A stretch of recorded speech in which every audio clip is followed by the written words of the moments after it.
any person who's promoting race hate does not have the moral standing to lecture me about race hate because I'm against all of it.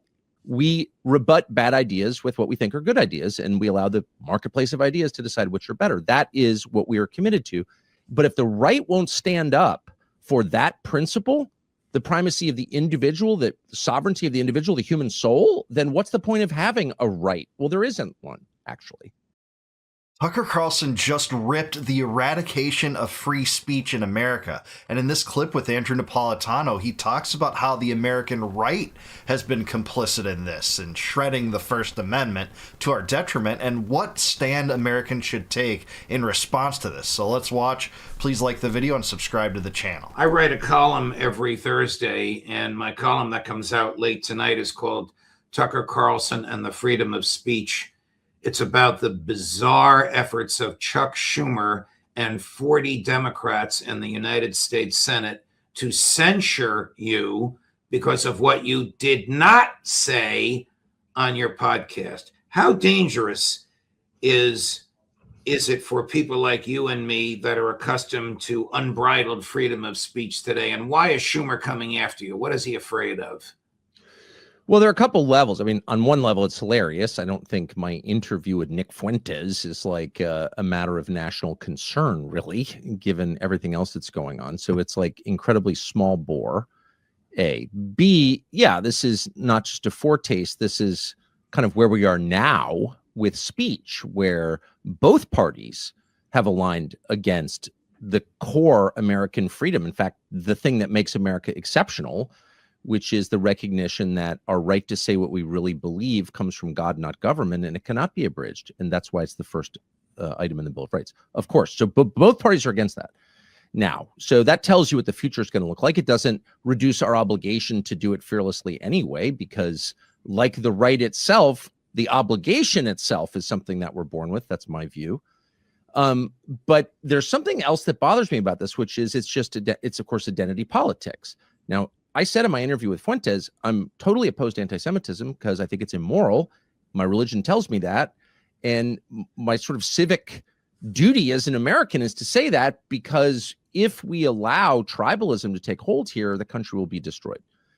And yeah, have to agree with them there. And this is just such a pathetic maneuver by Congress and especially Democrats. And what they're really trying to do is get Republicans on record to not vote for this so they can smear those Republicans and say, oh, they didn't vote for censuring Tucker Carlson for talking to Nick Fuentes. They must be all anti-Semites, and it's not going to work. It just becomes too embarrassing and humiliating to think that this is going to work. And it's just outlandish in the first place. It really throws a wrench into the idea that government serves to represent us, to carry out our desires, that they're our employees and we're the employers, essentially, of them.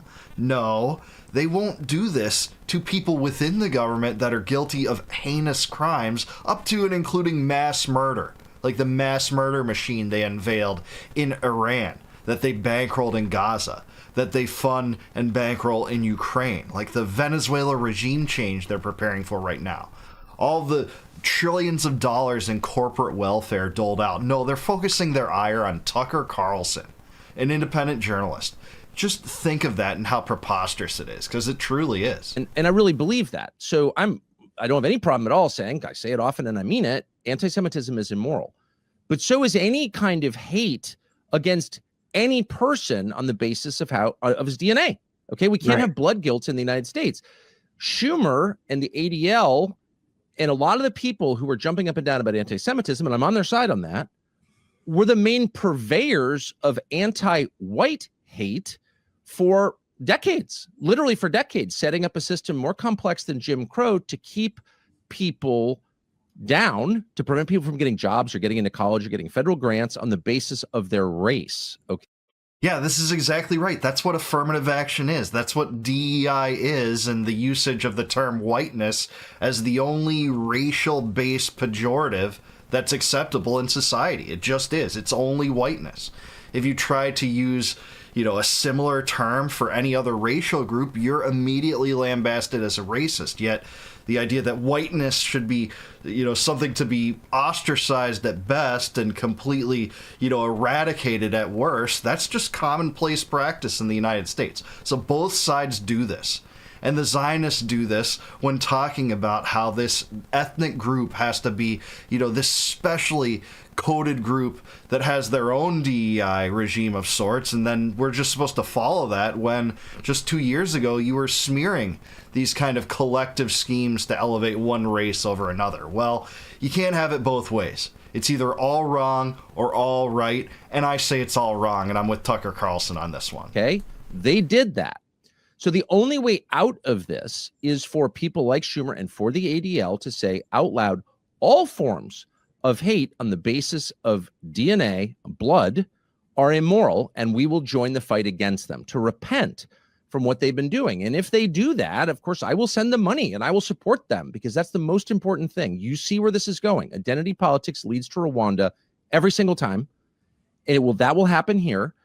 And so we need to think bigger. If you're against anti-Semitism, you have to be precisely as against anti-white hate or anti-black hate, anti-Malaysian hate, whatever. You're against hating people on the basis of how they were born. You are instead committed to treating people on the basis of how they behave. Yeah, that's exactly right. And that's what I think, too. I think identity politics, no matter what flavor, whether it be a left-wing flavor or a right-wing flavor, is odious because it's just a form of collectivism on the basis of an arbitrary characteristic. And, I'm not against identity being, important in someone's life and, other types of identity associations, but using that as your political banner to rally around, it just doesn't serve anyone's interests. Our civilization should be on the basis of the individual and self-ownership and everything that comes from that, the labor that you exert, the wealth that you accrue, and all the rights and liberties that you have as an individual, not as a collective racial identity, because rights don't come in collective groups like that. They come in individual associations with human beings and not racial collectives. We said we believe that. We clearly don't, but we need to reestablish that. And that's got to be the baseline. And anyone who's been promoting race hate, as Chuck Schumer and the ADL and many other groups have, American Jewish Congress, all of them, any person who's promoting race hate does not have the moral standing to lecture me about race hate, because I'm against all of it. Right. But you have an enormous megaphone, universal respect, and the stiffest backbone I know. This is not going to intimidate you. Others that Chuck Schumer may target for political reasons, he may intimidate. That's called chilling. The First Amendment prohibits anybody in the government from using the levers of governmental power available to them to chill the free speech rights of that speech which they hate or fear. Well, he's right, exactly, but it's kind of too late. Look at how much they chilled Julian Assange and John Kiriakou and Edward Snowden and Bradley Manning and Daniel Hale. They sure do use that chilling a lot in perversion of the original intent behind the First Amendment and the prohibitions on government to squash free association, free thought, free speech, etc. But that's the criminal government under which we live. Exactly.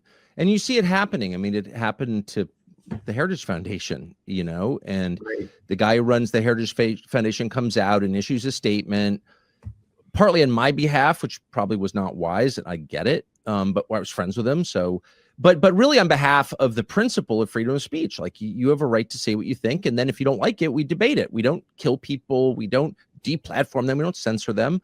We rebut bad ideas with what we think are good ideas, and we allow the marketplace of ideas to decide which are better. That is what we are committed to. And because he said that, he's been destroyed. The Heritage Foundation itself has been destroyed. And you have to ask why. It's not a radical position. It's a core conservative position. It's a core American position. And it's because the donors don't want free speech. That's what they don't want. Just like the Israel lobby, they don't want debates on the topic of Gaza or the U.S.-Israeli relationship or the power of the Israeli government in our political system. They don't want that. They just want Hasbara. Just like Heritage, their donor class wants one set of ideas to reign supreme, and it is the more neocon-oriented type of ideas than Tucker Carlson represents. And that's why you have these battles take place, because they don't end up believing in free speech to the extent that we're, led to believe by many of their rhetoric, because their actions belie them. The Heritage Foundation is being destroyed. They just had 2 more trustees resign last night. Not that anyone cares, because it's irrelevant already, but the principle matters and the example matters. And why are they doing that? Why are they destroying Heritage? Because the president dared to defend free speech? Because elements of the right, big elements of the right, are totally opposed to free speech. So that's been the thing that I've learned this year. The people I thought were my allies on a deep level, like we disagreed. Maybe we disagree on Israel. That's totally fine with me. I don't mind disagreeing on Israel with anybody. Right. What I do mind is watching my country's core promise eradicated. And that's what they're doing by getting rid of free speech. That's exactly what they're doing. He's right, and he's right that the proper remedy to speech that you don't like isn't more censorship. It's actually more speech and trying to use the marketplace of ideas. Imagine that to dictate what rises to the top rather than government coercion. Imagine that, right? But mostly what you see is this manifests in free speech laws being rewritten to conflate anti-Semitism with anti-Zionism so that people that critique Israel, and that's at the foremost and forefront of this crusade to do this, get punished. That's what they want to do, and that's why vast swaths of the right are on board with this too, and it really is criminal. It really is evil in the most dark respect. The administration of Donald Trump has pressured and coerced colleges and universities into suppressing free speech.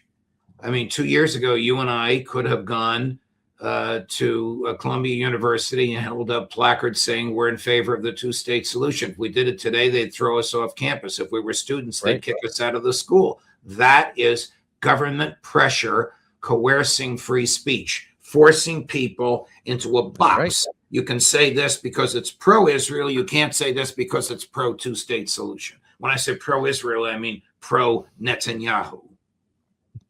Well, this is BLM, basically, with a different protagonist. And by the way, the same people who supported BLM, like the ADL, like every major Jewish group supported BLM, which was anti-white. It was designed to hurt white people on the basis of their race. They all supported it. And now they all support this. So again, no American can be on that side, because that's what it is to be American. We judge people, and we have a monument on the mall that says this. We judge people on the content of their character. We judge them as individuals. We do not judge them as groups. We do not kill their children because they've done something wrong. We do not imprison their whole family. That's the Eastern view of justice. The Western view of justice is based on the human soul and the dignity of the individual. You deal with the individual. That's our justice system. And that's what's going away. And this is just yet another example of it. But if the right won't stand up for that principle, the primacy of the individual, the sovereignty of the individual, the human soul, then what's the point of having a right? Well, there isn't one, actually. Yeah, that's exactly right. And, I'm not really partial here. I don't really consider myself on the traditional right or, even think of a left-right paradigm in the same way a lot of people do. I am a right-wing libertarian for sure. But if you're going to favor these collective identities and these collective campaigns to elevate one race over another, as parts of the right are now with Jews and with DEI programs carved out for Jews and hate speech laws that target those that are, critical of Jews or of Israel, both of which should be permitted by law, I'm sorry to say. And yet even racist things should be permitted by law to say, of course. And if you think that they're vile, counter them with facts, counter them with arguments, bring that to the table. But some of these people don't want to do that. They just want those people to be punished and erased from having their views be exuded on social media and other platforms, and even in public discourse. That's what you get here. So Tucker's exactly right. You see this as, just the same thing as the liberal establishment's co-option of Black Lives Matter, but this is just framed in a right-wing respect. It's just given a different flavor of coding. such that it's palatable to the Zionist right. And that's why they're rewriting hate speech codes in many different states, including Illinois and North Carolina and Georgia and Arizona, and there's several others that are modifying this to be heavy-handed against critics of Israel. And it's, thankfully we're not seeing widespread enforcement of this yet like they see in the UK, and it's ruining their society. By the way, people being arrested in the dead of night for their Facebook posts, that's literally happening. And we cannot let that be the precursor to what would happen in America under speech totalitarianism, in the same way that might be unleashed in the way that the COVID regime was, in terms of suppressing our ability to assemble freely or to engage in religious worship when they closed down businesses and forced old people to die alone. We can't allow that to happen. This has to remain a cornerstone of the American system, just as the primacy of the individual is, where rights revolve around the individual, not race-based collectives, and not compartmentalizing rights and political identities on the basis of ethnicity. It's one of many arbitrary characteristics, one of many immutable characteristics, but it's not really beneficial for us to do that. How about we engage in single issue coalitions with people of all kinds that share our ideas on one subject? You don't even have to compromise the rest of your political beliefs or principles to do that, and you can make a lot of headway that way. Identity politics always seems to be a plague. I'm not a fan of it, never have been, whatever flavor it is, because it denies the primacy of the individual, his rights, and his decision making. So that's what I think. But what do you think? Do you think Tucker Carlson's right about this? How complicit is the right in attacking free speech? Are they better or worse than the American left is? And by left, I'm going to include the liberal establishment within that. So what do you guys think? Is Tucker right? Let me know in the comments down below. Please like the video, subscribe to the channel. If you like this video, please consider joining as a YouTube member also. You can do that by clicking the join button down below. And if you do that, you'll help out the channel, and I'll really appreciate that. And you also get access to all my videos before they go live to the general public on YouTube if you do. So you'll be able to see those members-only videos immediately. And I thank you again if you go to that link to support me. Also, if you want a free copy of my first book, Compact of the Republic, click the link in the description below. It'll send you to a website. You just plug in your email and I'll send you a free PDF copy of that book. No obligation, absolutely for free, just because I like you. And until I see you guys next time, our demands are simple and basic. No more war, no more debt, no more inflation, and no more empire. Peace out, guys. Catch you in the next one. You already know the answer. You're on the side of America first. And if they can't tell you why it's America first, you just won the argument, because they don't have one. Shut up, Nazi is no different from shut up, racist. By the way, it is okay to ask questions. And I thought that was like the whole reason we were against the left. Tucker Carlson just delivered a rousing speech at Turning Point USA's December event. Remember, this is the speech that the Zionist billionaire donor class of Turning Point USA tried to get him canceled off the bill from delivering.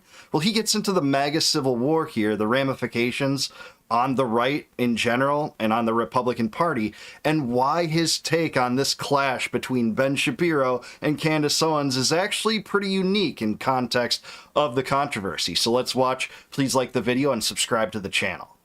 But let me just say something more broadly about where the conservative movement, whatever that is, the people who voted for Trump, the Trump coalition, and the supposed civil war going on within that group. I don't think it's real. I think it's fake. I think it's totally fake. I don't think, and I've had cause to think a lot about this because I've been unwittingly involved in the proxy war. There are two things going on here, and I'm not guessing. One is jockeying for position post-Trump. So Trump created this amazing coalition, bringing in people who had never voted Republican before but were very enthusiastic about him. And that coalition took over the most powerful government in the history of the world. So there's a lot at stake here. And so the question becomes, who gets to run it after? Who gets the machinery when the president exits the scene? And there are a lot of people in Washington, maybe even in this room, who aren't quite sure what they want, but they know they don't want J.D. Vance. Okay? And so the attack, and you heard it from the stage tonight. There's someone here who's a very bad man. and he's friends with J.D. Vance. Could be me. I am sad about being used in a proxy war over politics in which I'm not involved in any level. I'm not an advisor to anybody. But I just think I should say that out loud, okay? There are people who are mad at J.D. Vance, and they're stirring up a lot of this in order to make sure he doesn't get the nomination. So this is true. So this raises the obvious question, which is, why are they mad at J.D. Vance? Such a nice guy, which he is. Well, could it be his attachment to Palantir and the U.S. surveillance state? The fact that his political rise was orchestrated by Peter Thiel and the PayPal mafia? His attachment to the Israel First doctrine, much like Trump has? There's some real legitimate reasons to despise J.D. Vance, and I don't think Tucker's going to talk about those.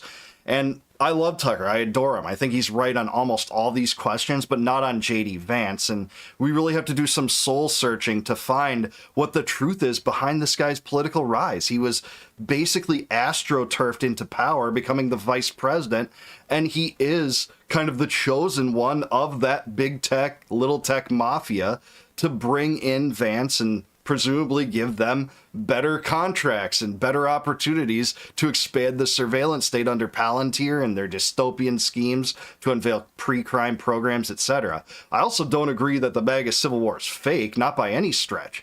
These issues have been underpinning this movement for a long time, and they sure did happen prior to a year ago, or even before Charlie Kirk's death. You saw American conservatives wrestling with this mantra of America first and how it's so hypocritical when you're choosing Israel's side, a foreign regime's side, on everything at the detriment of the American public. I think that's at the heart of it, and it's not fake. They're mad at J.D. Vance because he is the one person, and things could change, of course, but right now, who really kind of buys the core idea of the Trump coalition. Now, what is that idea? Ladies and gentlemen, anyone know? Anyone know? America first. It's America first. It's really simple. Which I notice some people are pretty anxious to retire that phrase. Remember when they told us? That's a bigoted phrase. Really? It is. And then they just decided to ignore it in favor of MAGA, Make America Great Again, which I'm obviously for. But how do you make America great again? By putting America first. Now, what does that mean? I'll be more precise. Well, yeah, that's how you do it. The problem is that's not what this administration has done, and that's why MAGA has become a meme. It's MEGA now. It's Make Israel Great Again. And that is just unavoidable. If you're following these matters with Mike Huckabee meeting Jonathan Pollard, bombing Iran, starting a new war there, bankrolling a genocide in Gaza, calling for the Knesset to drop all corruption and fraud charges against Netanyahu, allowing Israel to bomb Qatar, another U.S. ally, without repercussions, it just gets too impossible to ignore. That's why it's become a meme. It is what Americans wanted. They gave the president a mandate for that, but he chooses Israel over America. It's not a complicated concept. It's a really simple concept. The U.S. government, the largest organization in human history with the most well-funded military in history, ought to, in all the decisions it makes, put the interests of American citizens first. That's it. Oh! Imagine that. That's creepy. Sounds kind of fascist. You're going to invade Poland now? No, just the opposite. In fact, the original America Firsters were kind of against wars, and the current ones are too. Actually, it just means what it sounds like. The government ought to serve the people who pay for it, who elected them, in whose name the business of government is conducted. Yeah, ideally that's the case, but really, they actually pay heed to the Zionist lobby that pays them, and the banks that pay them, and the military-industrial complex that pays them. It's this national lobbying that buys off organizations. And when Tucker is saying that, he says, you know, a glimmer of truth when it comes to serving those that pay him, but meeting the national lobby. That's what's happening. I don't think Tucker's a general fan of that whatsoever, but that is how government is run, and it's run that way regardless of whether you elect Trump, Biden, Obama, or Bush. It just is how it's run, to our great detriment. That's all it means. Now, there are two things to know about this idea. The first is almost everyone's for that. Like, what percentage, if you polled that idea in the supposedly fractious Trump coalition that's in the middle of a civil war, what percentage of people would disagree with that? Well, a few. You know, people whose names you know. Well, that sounds like America only. No, it's not. Just America first, simple. But like probably 95% of Trump voters would be for that. And I bet you like probably 70% of people who didn't vote for Trump would be for that. And if you calm down and explained it to them, probably like 90%. Why? Because it's self-evident, like most true things. And moreover, and think this through for a second, there is no other legitimate rationale for running our government. Yeah, that's exactly right. And there's no doubt Tucker's making this point that everyone thinks that. Well, I don't necessarily think that it's everyone that thinks that, it's just everyone that says that. But at the same time, the Zionist neocons, the Ben Shapiro, Mark Levin, Laura Loomer types, will say, hey, I'm America first, as kind of the precursor to building a propaganda scheme around having to try to explain why serving the interests of Israel, why bankrolling them is somehow America first, even though it's blatantly obvious that it isn't. So of course everyone will say that, everyone will admit that, just about everyone involved in this kerfuffle on the right will say it, but they just come up with propaganda to shift that in the direction of still supporting this forward regime, even if they claim it. These were never Trumpers. Mark Levin and Ben Shapiro and others that were part of the neocon ilk, the part that didn't see the war in Iraq as a bad thing, if at all, until very, very late, that did see the empire-building projects in the Middle East on behalf of Israel as a good thing, the war in Syria, the war in Libya, the long-term occupations of Afghanistan and Iraq, bombing Somalia for over 2 decades now, the proxy war in Yemen. These people were for all of it, generally speaking. And they'll still say we're America first, even though that doesn't benefit Americans in any way. We have self-government. This is a democratic republic. It exists for our benefit. The documents were written that way. The point of the American Revolution was to make that point. And so if you're not operating the federal government on behalf of U.S. citizens, you're illegitimate. You actually have no right to rule. Period. And if you disagree, tell me what the other legitimate justification is. Oh, because my friends or people I agree with or in my, interest group no.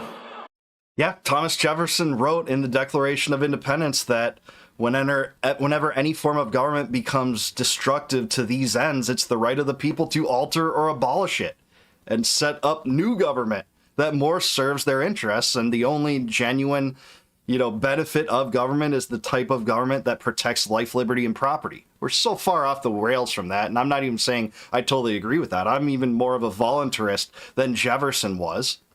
But at the same time, that is the basis of the political system. So when government runs roughshod over the interests of its own citizens, at the behest of this forward, rogue, genocidal regime, that's a real problem, whether you're on the left or right.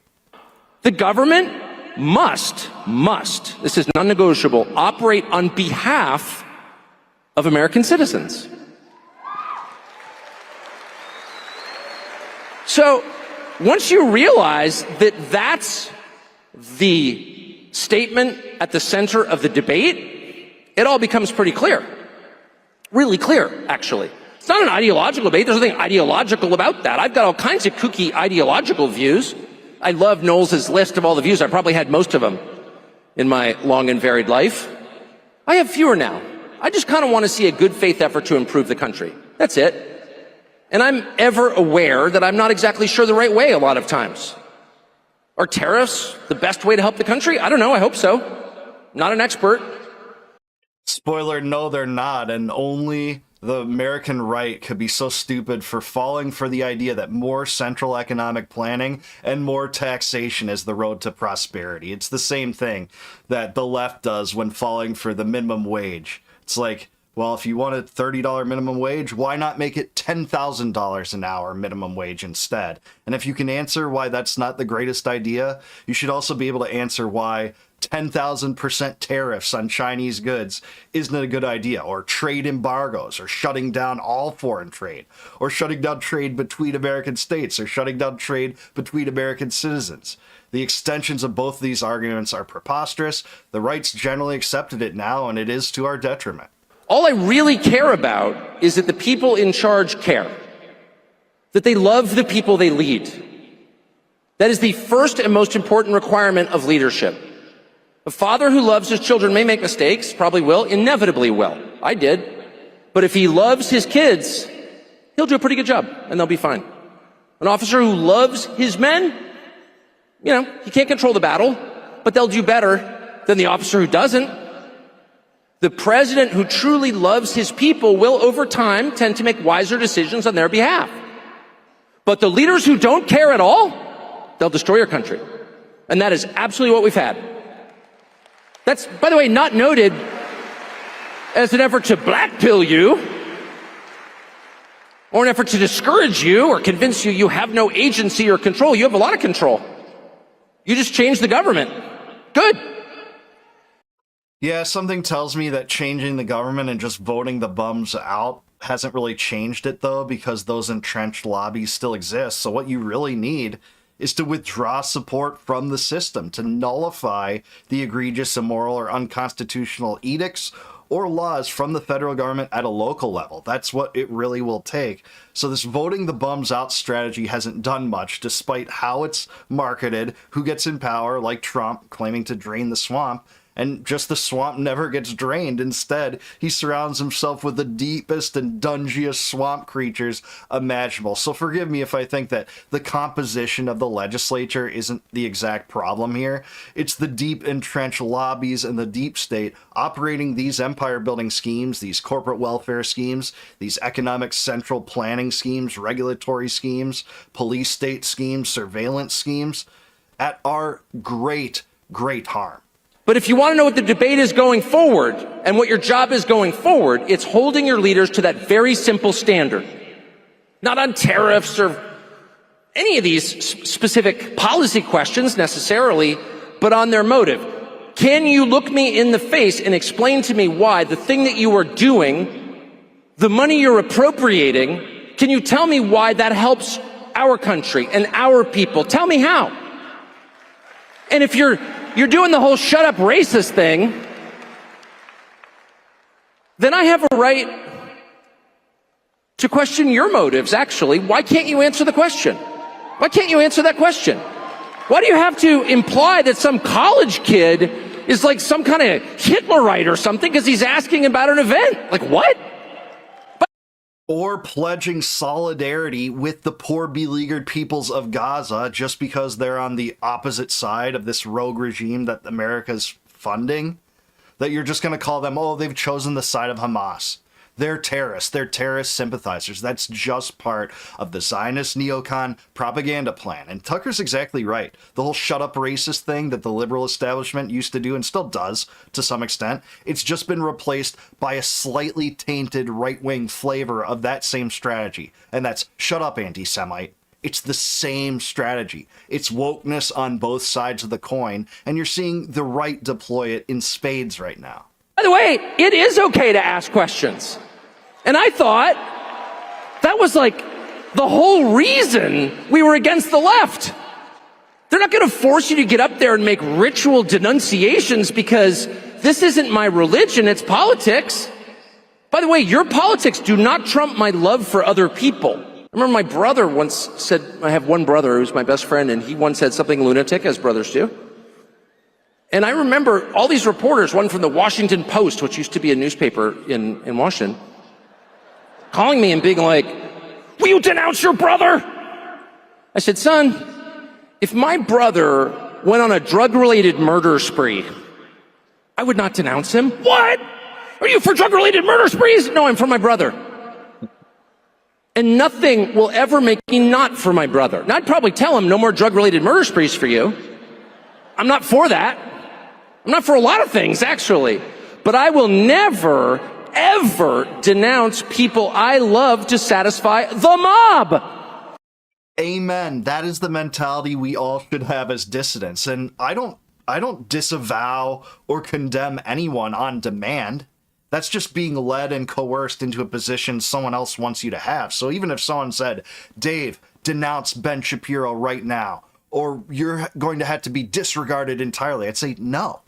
You know, my words and opinions on Ben Shapiro should be pretty self-evident. I don't make it a mystery that I'm against his ilk and the Zionist control base over the American political system, and especially over our foreign policy, but I don't denounce anyone on demand. So of course I'm not going to denounce someone close to me for differences of opinion.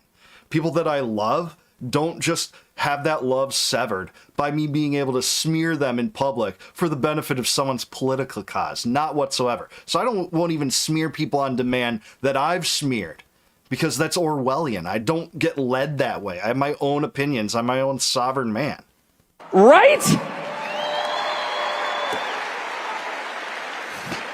I mean, it's crazy.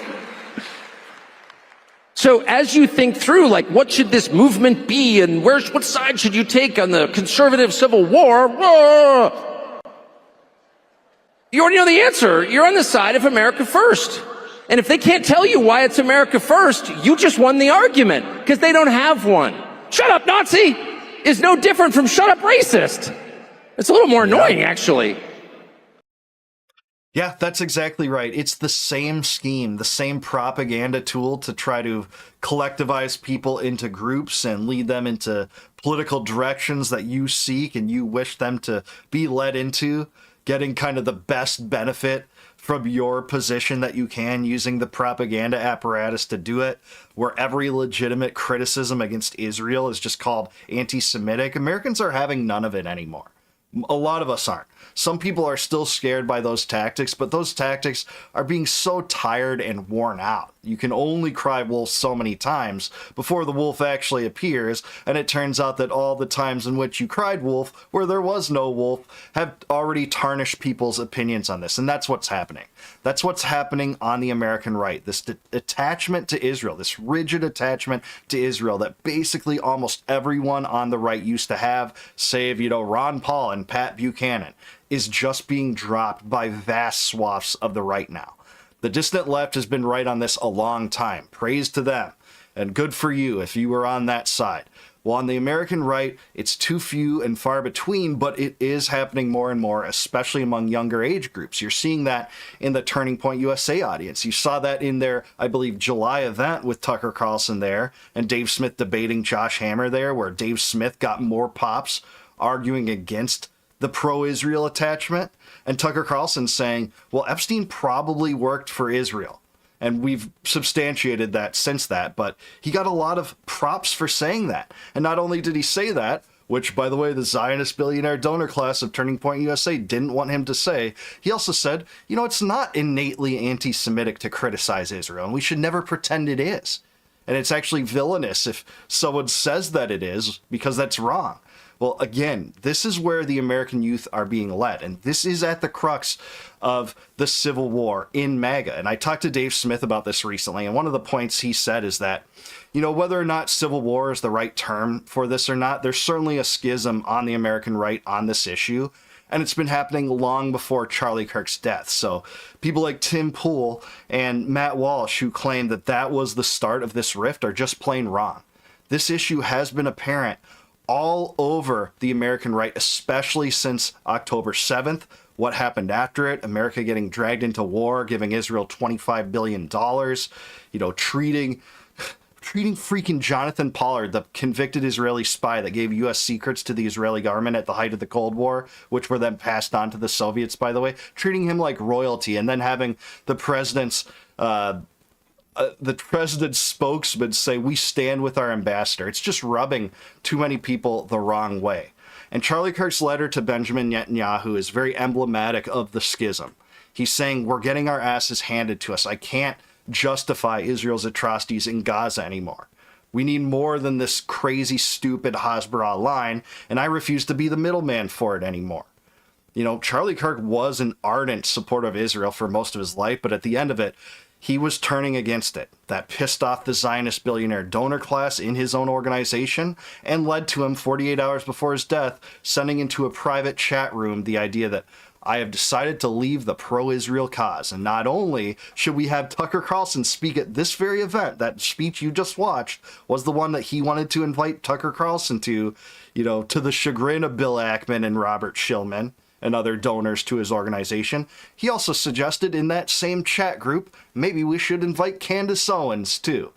Imagine that. It's not exactly how you alleviate tensions, but this is building to the brim. It's not a 50-50 divide whatsoever, because almost no one's willing to defend all these attachments anymore, save for Mark Levin and Ben Shapiro and Laura Loomer and a few others.